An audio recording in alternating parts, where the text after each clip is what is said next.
Сите аптеки ќе можат да склучуваат договор со Фондот за здравствено осигурување. Оваа предлог уредба беше усвоена на владина седница, со што, како што е објаснето од Министерството за здравство, се тргнува ограничувањето на отворање на аптеки и специјалистички ординации кои можат да склучат договор со Фондот за здравствено осигурување согласно финансиските можности на фондот, а при тоа се задржуваат критериумите за квалитетот.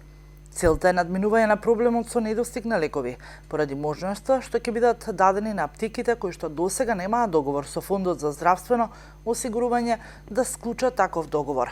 Велат од владата. Од тука додаваат дека истовремено целта е да се мотивираат младите лекари да отворат своји специјалистички ординации кои ќе имаат склучени договори со фондот, што досега не беше возможно.